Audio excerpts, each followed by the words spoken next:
Vous êtes prêts? C'est parti, on commence. Alors aujourd'hui c'est le premier jour du Ramadan et nous allons commencer avec la vie du prophète.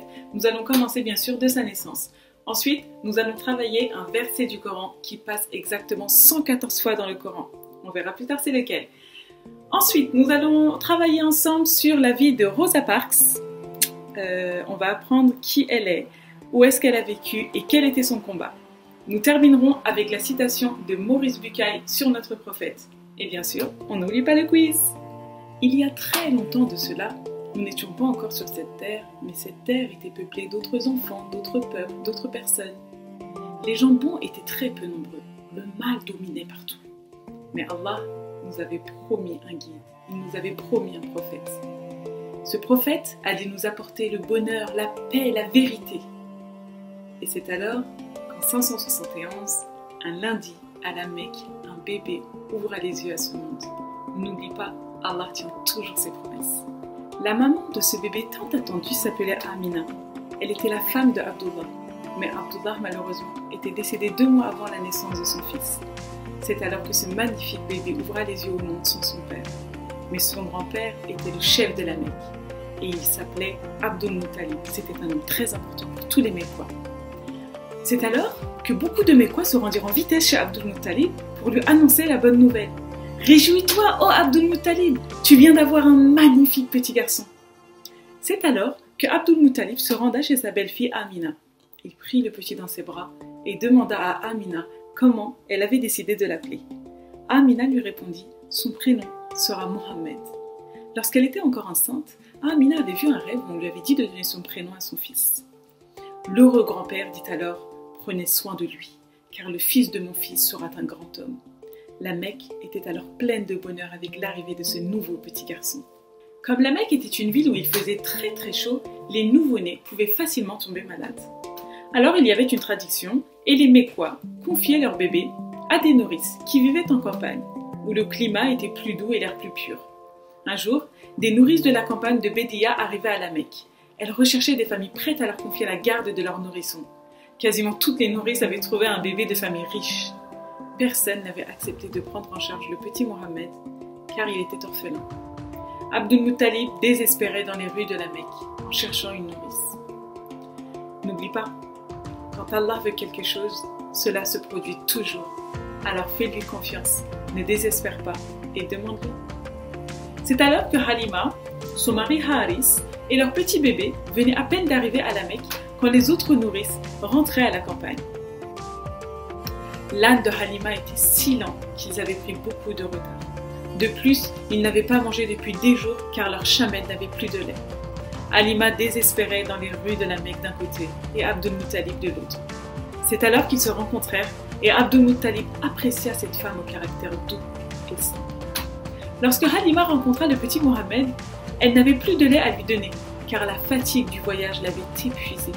Mais d'un coup, miraculeusement, sa poitrine se gorgea de lait. Amina, quant à elle, était triste, mais heureuse aussi d'un autre côté d'avoir trouvé une nourrice. Son fils allait maintenant vivre dans de meilleures conditions. Halima, son mari et les 2 bébés prirent la route pour la campagne. Ils priaient pour que la route se passe bien, car l'âne était affaibli et la chamelle n'avait pas de lait. Mais n'oublie pas, Allah répond toujours aux prières. Pour être en bonne santé, les bébés devaient absolument boire du lait maternel. Et pour cela, Halima devait bien se nourrir.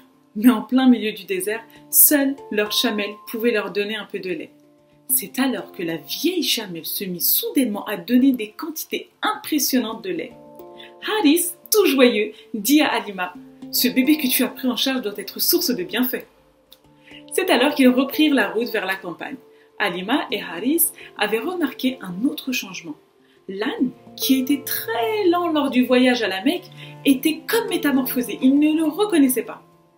D'abord, le lait de Halima, ensuite le lait de la chamelle, et maintenant l'âne qui était devenu énormément rapide.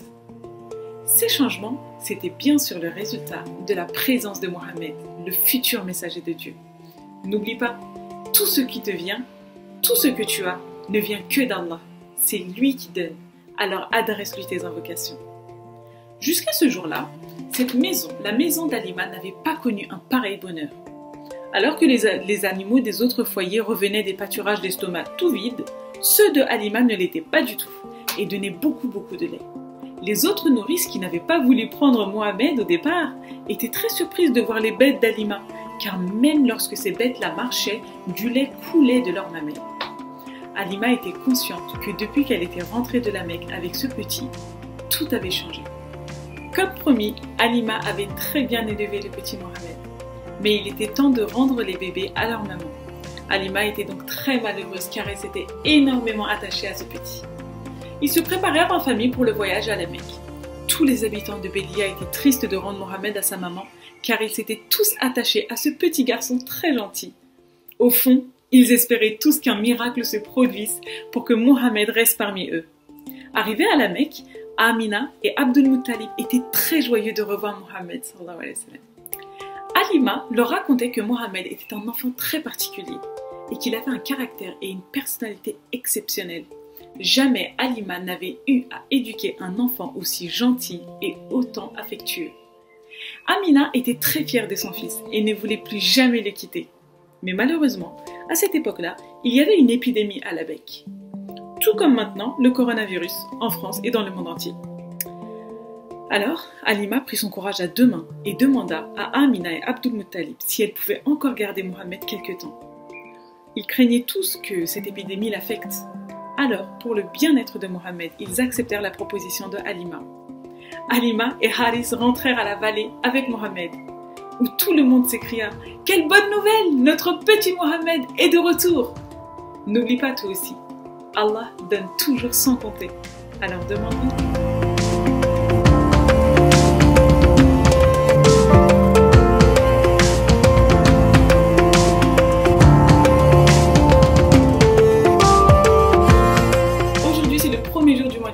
Alors nous allons étudier le premier verset qui passe dans ce livre sacré. Ce verset est un verset qui passe exactement 114 fois dans le Coran. Il s'agit de Bismillahirrahmanirrahim. Mais qu'est-ce que ce verset veut dire? Ce verset signifie au nom de Dieu, le tout miséricordieux, le très miséricordieux. En répétant 114 fois ce verset dans le Coran, Allah nous rappelle sans cesse qu'il faut absolument toujours invoquer son nom avant chaque action quotidienne. Par exemple, imagine-toi deux hommes qui voyagent séparément dans un immense désert. Le premier voyage au nom d'un souverain, et lorsque des brigands lui coupent le chemin, il leur annonce tranquillement qu'il fait ce voyage au nom de tel roi. Aucune personne de mauvaise volonté ne peut alors l'embêter. Et lorsqu'il s'arrête pour se reposer ou pour se nourrir, il trouve toujours quelqu'un pour l'aider ou le nourrir au nom de ce souverain. Alors que l'autre voyageur, qui n'accepte pas de voyager au nom d'un roi, qui pense qu'il est fort et qu'il peut voyager seul, rencontre sur son chemin plusieurs ennemis. Et seul comme il est vraiment impuissant.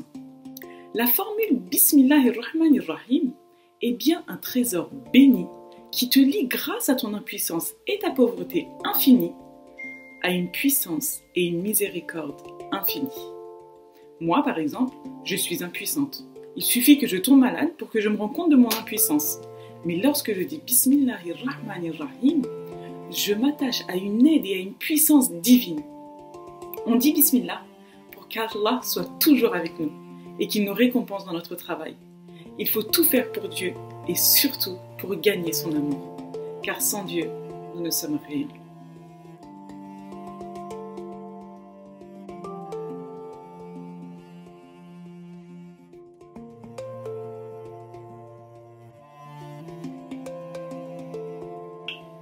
Aujourd'hui, nous allons essayer de connaître Rosa Parks. Mais pour comprendre son histoire, il faut d'abord comprendre d'où vient la population noire d'Amérique. Imagine-toi des Africains qui vivaient heureux dans leur petit village en Afrique. Mais un jour, des hommes armés venant d'Amérique les emmènent au bord des bateaux de force. Hommes, femmes et enfants, ils sont tous prisonniers et entassés dans les cales malodorantes avec des fers aux pieds et au cou. La plupart arrivent à destination alors que d'autres meurent durant le voyage, soit de maladie, soit de faim. Mais vous savez, être esclave, ça signifie ne plus avoir du tout de liberté. Ne pas pouvoir décider par soi-même pour soi-même. Dépendre tout le temps d'un maître, devoir lui obéir sans cesse, être à son service jour et nuit. c'est vraiment très difficile. Le temps passe et les générations d'esclaves se succèdent en Amérique. Pendant plusieurs siècles, rien ne change. Rosa est née le 4 février 1913. Elle grandit avec ses grands-parents et sa maman, qui est institutrice. Dès son plus jeune âge, sa maman lui apprend les valeurs de la liberté et de l'égalité. Rosa va dans une école réservée aux Noirs. Elle fait le trajet de l'école à pied car les bus sont réservés uniquement aux écoliers blancs. Rosa grandit au milieu de toutes ces injustices. À cette époque-là, la loi donne tous les droits aux Blancs. C'est ce qu'on appelle la ségrégation raciale. Si les Noirs se révoltent, ils se font arrêter et parfois même ils se font tuer. Rosa grandit et elle va faire ses études dans la ville de Montgomery.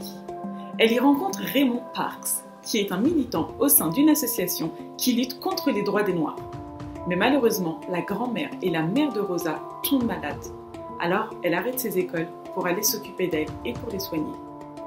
En 1932, Rosa se marie avec Raymond et devient Rosa Parks. Son mari l'encourage à reprendre les études pour montrer que les Noirs sont aussi intelligents que les Blancs. 2 ans après, Rosa Parks est diplômée, mais malgré son niveau d'études, elle doit travailler comme simple couturière. Car comme elle est noire, personne ne veut lui confier un poste important. De plus en plus engagée, elle devient militante dans l'association de son mari. Elle se bat pour qu'il n'y ait plus de différence entre les Blancs et les Noirs. Et le jour J est là. C'est une journée en décembre 1955. Rosa rentre chez elle après une journée de travail.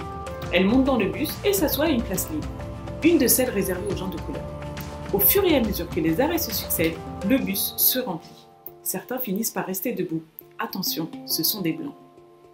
Le chauffeur demande alors à Rosa de céder sa place. C'est le règlement.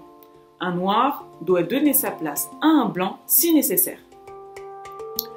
Et elle, de couleur, doit donc se lever. S'il n'y a plus de place dans le bus et qu'un Blanc veut monter dans le bus, alors elle serait obligée de descendre du bus et de terminer le chemin à pied jusqu'à chez elle. C'est ce qui lui est déjà arrivé il y a 20 ans. Elle a dû faire plusieurs kilomètres à pied sous une pluie battante juste pour que les Blancs puissent s'asseoir. Rosa décide donc de rester assise. Par ce geste, Rosa Parks est devenue le symbole de la rébellion. Le chauffeur appelle la police et il l'embarque. Elle sera relâchée, mais sera déclarée coupable et devra payer une amende. L'arrestation de Rosa Parks provoque une vague de protestations. Un jeune pasteur, Martin Luther King, organise avec Edgar Daniel Nixon le boycott des bus. C'est-à-dire que toute la communauté noire de Montgomery va se déplacer à pied ou à vélo pour soutenir Rosa. Des jours passent et les bus restent vides. Des lignes sont supprimées car elles sont plus rentables. Cela embête beaucoup les Blancs. Enfin, le 13 novembre 1956, la Cour suprême des États-Unis supprime la loi qui sépare les Noirs et les Blancs dans le bus. C'est une première victoire pour l'égalité. Malheureusement, les conséquences sont très dures. Raymond, le mari de Rosa, se fait licencier. Pour la même raison, personne ne veut embaucher Rosa.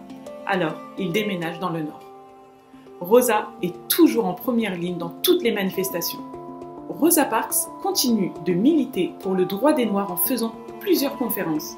En 1964, c'est une grande victoire. À partir de maintenant, la discrimination est interdite par la loi. Rosa Parks meurt le 24 octobre 2005.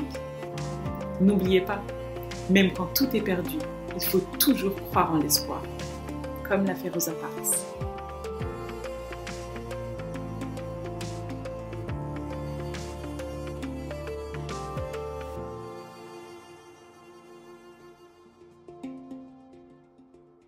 La citation du jour appartient à Maurice Bucaille. Extrait de la Bible, Le Coran et la science, 1978. Comment un homme, illettré au départ, aurait-il pu, en devenant, par ailleurs du point de vue de la valeur littéraire, le premier auteur de toute la littérature arabe, énoncer des vérités d'ordre scientifique que nul être humain ne pouvait élaborer en ce temps-là, et cela sans faire la moindre déclaration erronée sous ce rapport. Maurice Bucaille met en avant dans cet extrait les révélations scientifiques que le prophète, que la paix et la bénédiction d'Allah soient sur lui, a fait autrefois. Il parle ici, en quelque sorte, d'un miracle de son génie, lui qui ne savait ni lire ni écrire. Comment aurait-il pu donc faire de telles révélations il y a plus de 14 siècles? De plus, elles ont toutes été approuvées en ces temps modernes par des évolutions technologiques. Cela prouve donc que Mohammed sallallahu alayhi wa sallam est un véritable prophète envoyé par Dieu, puisqu'aucune personne lambda, ne sachant ni lire ni écrire, aurait pu avoir de telles connaissances. J'espère qu'on ne vous a pas trop fatigué aujourd'hui. J'espère vraiment que vous avez appris énormément de choses.